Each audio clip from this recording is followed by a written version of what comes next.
Hello les amis, bienvenue dans une nouvelle vidéo de Coup de sifflet. On est de retour et vous savez quoi? On n'a rien changé. On reprend les mêmes et on recommence. Reynold, Adrien, les gars comment ça va? Très bien, toujours. Pas mal, hein. Bien remis de cette première émission? C'est cool, hein. Pas mal de retours positifs. Ouais. Début de la Coupe Ça fait du plaisir. Monde. Enfin, on est dans une... pour un mois de novembre, on est pas mal, on va dire. C'est vrai. Les amis, un grand merci à tous ceux qui ont regardé la première vidéo. Je crois que sur TikTok, on est à plus de 2000 vues, donc pour une première, c'est pas mal. Pour ceux qui regardent cette vidéo ou qui souhaiteraient nous suivre tout simplement sur YouTube ou sur nos réseaux, sachez que tous les matins, on vous poste le meilleur de l'actu sportif de la veille, les matchs à suivre dans la journée, et puis aussi quelques breaking news qui tombent au cours de la journée. Bref, le top du sport, c'est sur Coup de sifflet. Aujourd'hui, on a du pain sur la planche, comme on dit les amis. On va faire le tour sur les dernières actus, comme toujours, principalement football, étant donné que la Coupe du Monde a débuté. On abordera peut-être aussi, si vous voulez bien, la Formule 1, puisqu'on a désormais la grille pour 2023 qui est complète. On passera ensuite à notre fameuse séquence coup de gueule. Et aujourd'hui, c'est mon ami Reynold qui voulait nous parler un peu de toutes les polémiques qu'il y a autour du Qatar, de cette Coupe du Monde, bon, sujet assez sensible. Et enfin, la question call. Non, je déconne. Le débat du jour. Quelle équipe est la plus impressionnante selon vous dans ce début de Coupe du Monde? On démarre les dernières actus avec la Formule 1. Les écuries sautent au complet pour 2023. Adrien, je te laisse prendre la parole. Oui, dans les trois les trois principales équipes, donc Red Bull, Mercedes, Ferrari, il n'y a pas de changement, donc c'est le même duo que l'année dernière. Moi, j'ai des petites questions. Enfin, moi, j'attends de voir le début de saison prochaine entre Perez et Verstappen, même si Verstappen sera toujours numéro 1 et Perez toujours numéro 2. Mais bon, avec la petite brouille de fin de saison, on va voir comment ça va se passer à la rentrée. Est-ce que Perez va toujours vouloir être le subordonné, on va dire, de Verstappen? Après, milieu de grille, il y a un petit peu de changement avec Alpine, Gasly qui arrive avec Ocon pour faire un duo complètement français dans une équipe totalement française. McLaren qui change aussi avec donc l'arrivée de Oscar Piastri. On va voir ce qu'il donne. Il a quand même un talent assez fou. Il a été champion de F3, champion de F2 dès sa première saison, donc il est assez costaud. Et après, il y a aussi Alfa Romeo où ça n'a pas changé. Ça, Bottas et Zhou, ça reste. Et après, pour la Alpha Tauri, il y a eu un petit changement avec Nick Alpha de Tauri. Vries. Ouais, il a été champion de F2 et quand on est champion de F2, enfin voilà, les anciens champions. En chien encore? Les anciens, extrait de la première vidéo. Il y a une stat, tous les anciens champions du monde. En chien? En chien. Et ouais, nouveau verbe les gars. Tous les anciens champions du monde de F2, enfin il y a quand même Leclerc, Verstappen, enfin moi c'est des grands noms, donc quand on gagne le championnat de F2, ça prouve qu'on a un certain niveau. Donc je pense que De Vries et Piastri qui arrivent vont montrer, je pense, un certain niveau. Et en fin de grille, Williams et Haas ont aussi changé de duo avec Magnussen qui reste chez Haas, mais l'arrivée de Hülkenberg qui revient en Formule 1. Retour. Grand retour, mais il est fort en vrai. Enfin c'est cool pour Haas, là il y aura un duo expérimenté. Et puis Williams avec le jeune là, je vais pas citer son. Ouais, je sais pas, j'ai pas envie de dire de bêtises, mais voilà. Ça va faire un jeune duo aussi chez Williams avec Albon. Sargent en français, en anglais, Sargent. I am sure, mais alors I am tout à fait sure. Donc voilà, on n'a plus qu'à attendre les essais, je pense hivernaux qui vont être en février comme d'habitude, et puis début de la saison en mars. On va passer à la séquence coup de cœur, coup de gueule. Cette semaine, c'est à ton tour, Reynold. Coup de gueule contre le Qatar. Les polémiques autour des travailleurs migrants, la polémique LGBT, l'alcool autour des stades. Petite information que j'ai vue, après c'est peut-être des rumeurs bien sûr, hein, mais je préfère quand même le dire, c'est qu'on a appris qu'il y a quelques jours en France, c'était à Paris, il y avait certaines personnes qui hackaient des télécommandes. Pour ceux qui gardaient les matchs de Coupe du Monde, ils les éteignaient. Donc moi je ne sais pas si c'est vrai cette histoire, mais c'était quand même dans l'actualité ça. Au-delà de ça, il y a aussi de nombreuses équipes qui auraient pu être sanctionnées si elles portaient le brassard LGBT, le brassard arc-en-ciel. Elles l'ont pas fait pour des sanctions sportives, elles ont voulu éviter ces sanctions et c'est logique. Et donc ça montre un peu aussi un peu peut-être ce manque de courage. Enfin c'est même pas peut-être, c'est ce manque de courage, je suis désolé, de la FIFA. Est-ce que eux, dans leur tête en fait de la FIFA, est-ce que c'est plus une question de on a peur parce que la Coupe du Monde c'est maintenant, ou c'est juste une question de on respecte ce que le pays organisateur, leur mœurs ou quoi, et on a pas envie de rentrer là-dedans. Pour moi c'est pas une mœurs, mais c'est même pas des mœurs, c'est même pas une culture. Oui, pour moi c'est une Coupe du Monde qui est dirigée par une putain de religion. Et je critique pas la religion. Chaque personne a sa croyance, chaque pays a sa croyance également. Mais là, pour moi, cette Coupe du Monde, elle est dirigée par une religion et c'est inadmissible. Et pour moi, la FIFA aurait dû prendre des sanctions bien avant la Coupe du Monde. On savait que ça allait être comme ça. Et au-delà de la partie LGBT, de tous les soi-disant c'est même pas soi-disant, mais les travailleurs migrants qui ont du Népal, du Bangladesh, d'Inde, qui ont décédé sur la construction des stades, des routes, des hôtels, etc. D'ailleurs, ce qui est fou, c'est que le Qatar n'a jamais démenti ces chiffres sur le nombre de morts. Donc ça veut tout dire. Et puis, il y a aussi l'alcool, qui est interdit en dehors des stades, qui au début n'avait pas été interdit. Donc là-dessus, le Qatar a aussi bien enflé la FIFA, bien enflé le reste du monde entier. Surtout les Équatoriens. Et ouais, voilà. Bière. En fait, j'ai l'impression que la Coupe du Monde est organisée par le Qatar et non par la FIFA. Et ça rejoint ce qui va se passer pour les JO dans moins de 10 ans, où les JO d'hiver vont avoir lieu en Arabie Saoudite. Non mais je veux dire, en fait, on se rend pas compte que là, on va au-delà du sport, c'est de la politique, et c'est même au-delà de la politique, c'est juste du putain de business et d'image. Et après, le sport est devenu un business aussi aujourd'hui. Oui, mais c'est aussi pour ça qu'on en parle. Ouais. Pour moi, les choses, il faut qu'elles changent. C'est pas à notre hauteur qu'on va les changer, mais voilà. Les amis, on va passer au débat du jour. Quelle équipe est la plus impressionnante pour vous dans ce début de Coupe du Monde ?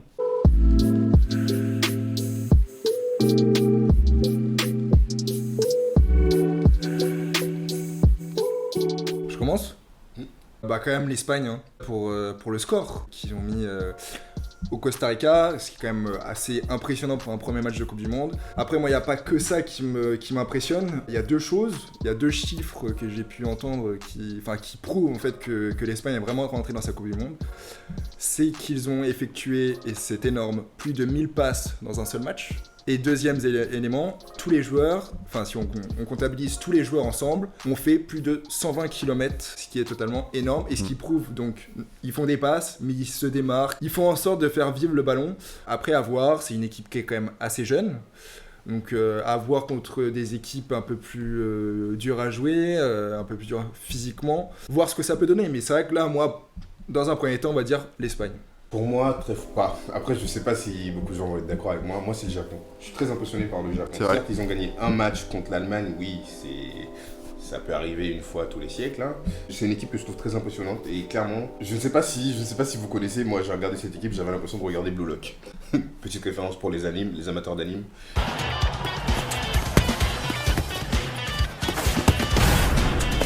Mais ouais, non, c'est une belle équipe japonaise, que ce soit défensive, milieu de terrain ou en attaque. Ils étaient présents. Ils sont pris un but par les Allemands et on ne sentait pas forcément de pression. On sentait plus de pression en fait chez les Allemands, depuis du début jusqu'à la fin du match. Gros respect à leur entraîneur, parce que leur entraîneur, je ne sais pas si vous le savez, mais c'est le seul entraîneur de la sélection japonaise, que ce soit pour les JO, les U20, c'est le seul. Il gère toutes les équipes.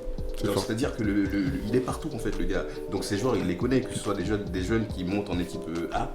Non, il a formé une bonne équipe, une bonne grosse équipe de Japon. Messieurs, avant de parler de l'équipe de France, est-ce qu'on parlerait pas du Brésil et Neymar qui s'est malheureusement blessé, fait une entorse à la cheville droite, absent jusqu'au 8e de finale, donc face à la Suisse et au Cameroun. Est-ce que vous pensez d'ailleurs qu'il sera vraiment remis pour les 8e comme les médecins de la Seleção le prétendent? Comme a dit Tite, voilà l'entraîneur du... Un Tite?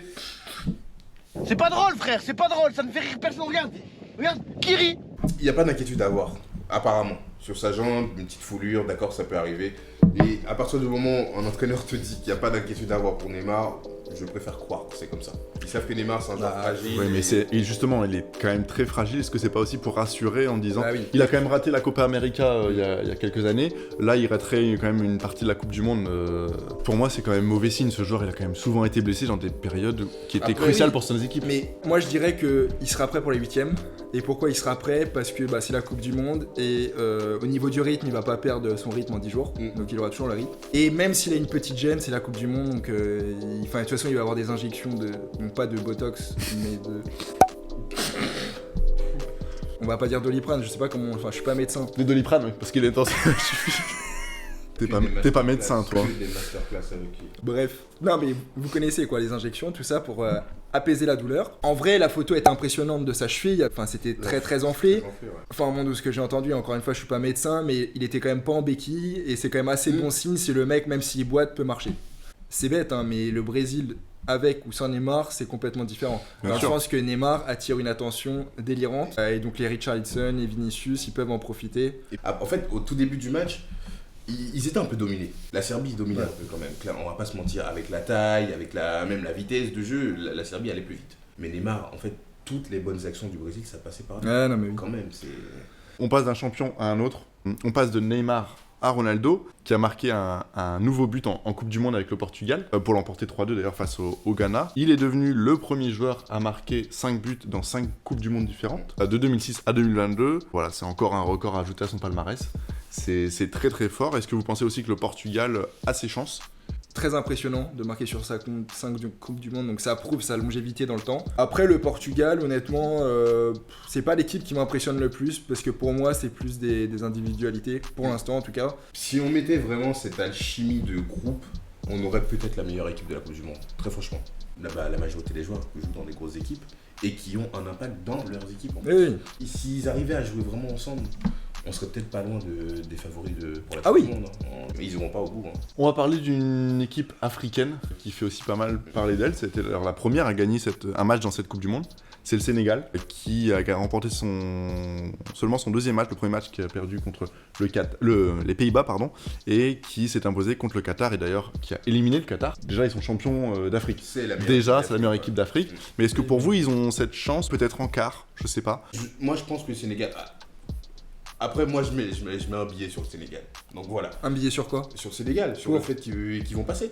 En huitième, en j'ai huitième. cru que... Qui vont gagner la Coupe du Monde.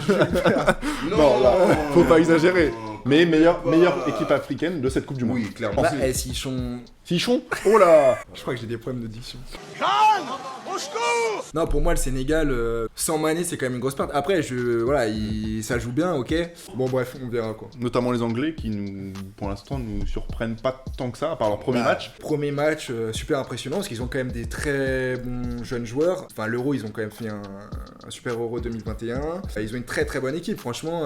Les titulaires ou même sur le banc, c'est quand même assez costaud. Après, donc, très bon premier match. Et là, en fait, ils sont retombés dans leur travers sur le deuxième match contre les États-Unis, où en fait, le jeu, on sent qu'il est relimité, quoi. Enfin, Après, là, moi, je dis que c'est plus un problème de coach. Hein. Moi, j'ai une question. Est-ce que c'était un très bon match, le premier match, ou c'était juste l'Angleterre est tombée sur une équipe faible ? Ah bah, c'est possible aussi. Non, mais... Ouais.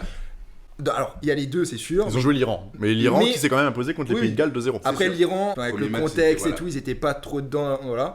Non, honnêtement, l'Angleterre a quand même fait, même si l'équipe était plus faible, ils ont quand même fait un meilleur match. Le match contre les États-Unis, c'était un peu un match de papy. Ils étaient contents de faire match nul contre les Anglais, et les Anglais, ils se sont pas foulés plus que ça, quoi. Genre, moi, j'ai vu une stat qui est quand même assez hallucinante, c'est que Maguire et Kane ont touché le même nombre de ballons dans la surface adverse. Il a fait un beau match, Trois. Maguire, en plus. Oui. Enfin, c'est quand même hallucinant que Kane, l'avant-centre, touche autant de ballons qu'un défenseur central. Après, il était incertain, il avait une petite Non, mais gêne, etc. Ça prouve qu'il n'y a pas de connexion. Et Enfin, je veux dire, Oui. c'est trois ballons dans la surface adverse en un seul match pour un avant-centre. Oui.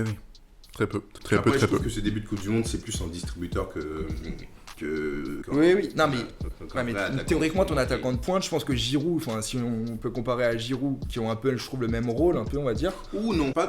Ils ont pas c'est le deux même attaquants. Si, je suis d'accord avec Non, en c'est sélection, en ils ont pointe, pas le c'est même de la. rôle. C'est en Parce pointe, qu'en vrai, les deux. Harry Kane, en sélection, il joue très 10 en fait. Il joue très 10. Alors Ouais, que mais alors c'est Giroud, qui il là joue vraiment un vrai Donc neuf. là, ils misent tout sur Sancho, tout ça. Bah, Sancho, il y est même pas. Non, il y a Rashford, il y a. Non, mais il y a du monde quand même. Hein. Ouais. Mais juste, en Angleterre, je trouve, enfin, dans la sélection anglaise, Harry Kane, il joue. Moi, je trouve qu'il joue plus comme un 10 en fait qu'un 9. Après, je sais pas si c'est Ouais, mais est-ce que c'est pas un coach qui lui souci demande du ça. coup Il n'y a pas d'attaquant de pointe du coup. Moi, je pense pas que Ou un c'est là souci. où tu vois en fait, enfin si on compare avec l'équipe de France, avec l'époque, au moment où il y avait Benzema, à la différence de Giroud, où ça marche moins bien avec Benzema parce que Benzema redescend peut-être un peu plus et du coup il manque quelqu'un dans la surface. Est-ce que c'est pas un peu le même problème avec l'Angleterre ? Oh, je sais pas, parce que mais offensivement, en fait, je trouve qu'il y a plus de qualité en fait en Angleterre. Comparé à ce que tu m'as dit, l'assemblage Giroud et Benzema. Si, L'Angleterre est l'Angleterre, ils ont plus de jeunes en fait qui veulent marquer, tu vois ce que je veux dire? Je me permettais de comparer avec l'Angleterre, ou si tu me dis, parce que moi j'avoue, j'ai pas trop regardé le match de l'Angleterre et tout, j'ai regardé un peu le match contre les États-Unis et tout, mais sans plus. Si tu me dis que Kane est un peu plus numéro 10, bah moi j'ai l'impression que c'est le même problème que l'équipe de France avec Benzema, où en fait t'as pas réellement d'attaquant de pointe et t'as personne qui pèse dedans. Sterling. Ouais, C'est- mais- c'est le seul qui joue de neuf en fait en Ouais, mais- Angleterre en ce moment. Ouais. Moi mon problème, je pense que c'est surtout Southgate. Je sais pas si je le dis bien, mais. Ah, attendez les gars, il y a mon père qui m'appelle. Ouais, allô? Ouais, c'est moi, je te dérange pas? Bah, je suis en plein tournage d'émission là. Ah bon, ok, bon. Juste un truc, est-ce que tu peux regarder vite fait, parce que je sais pas si j'ai été piraté ou quoi, mais j'ai pu accéder à mon compte Facebook, à Messenger. Est-ce que tu peux regarder si mon compte il est toujours actif, si tu vois des choses? Ouais, je regarde ça. Ça marche. Tu me rappelles? Ouais, je te rappelle. Ok, Bisous. merci.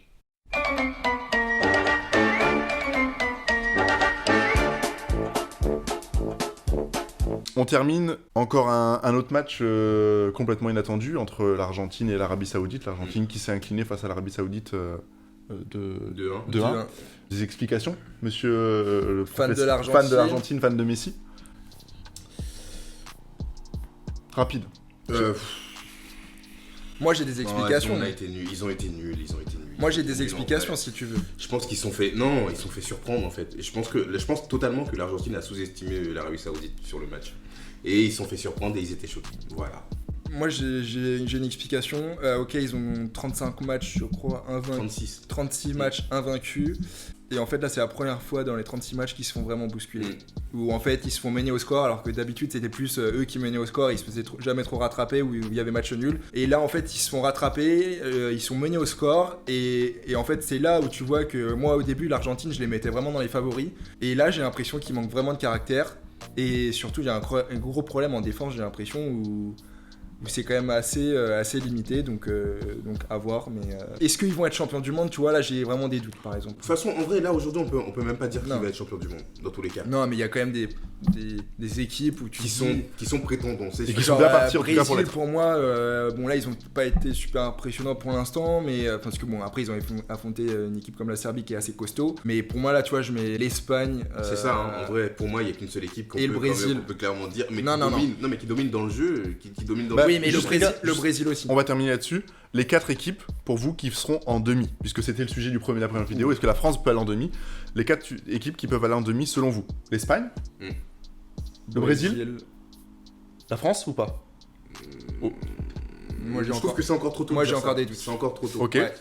Donc, l'Espagne, le Brésil, l'Angleterre et le 4e. Je mets toujours mon billet sur l'Argentine, hein, même s'ils sont en mauvais départ. Est-ce que le Portugal, en fait, est-ce là- que le Portugal peut pas créer la surprise aussi? je Moi, pense- j'ai- part j'ai- si moi, j'ai un qu'il y doute sur le aura Portugal. frein. Moi, je pense qu'il y aura un frein pour eux. Ah ouais? Ouais. Je pense qu'il y aura un frein. Parce que déjà, le match qu'ils ont gagné 3-2, c'était pas un gros match non plus. Hein. Non, ils se sont fait peur. Et bah, bien sûr, c'était pas un- moi, je trouve que, quand on parlait de problème défensif, moi, je trouve qu'ils ont un sérieux problème défensif, le Portugal. Mais moi je t'ai pas dit le contraire. Hein. Moi je sais, là je suis 4ème, je sais pas.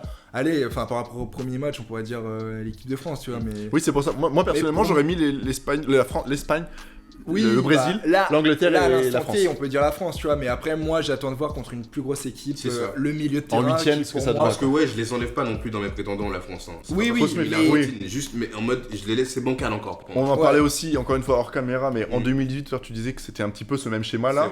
C'est vrai. D'ailleurs, on a 2 équipes qu'on affronte en 2018, c'est déjà aussi ouf en poule. Bah, et juste. pour- Est-ce que ça n'a pas le même schéma? Aussi. Donc, Pavard, on compte sur toi. Ouais, il va plus jouer, donc ça va être dommage. mais- Ouais, c'est bon, ça c'est bon.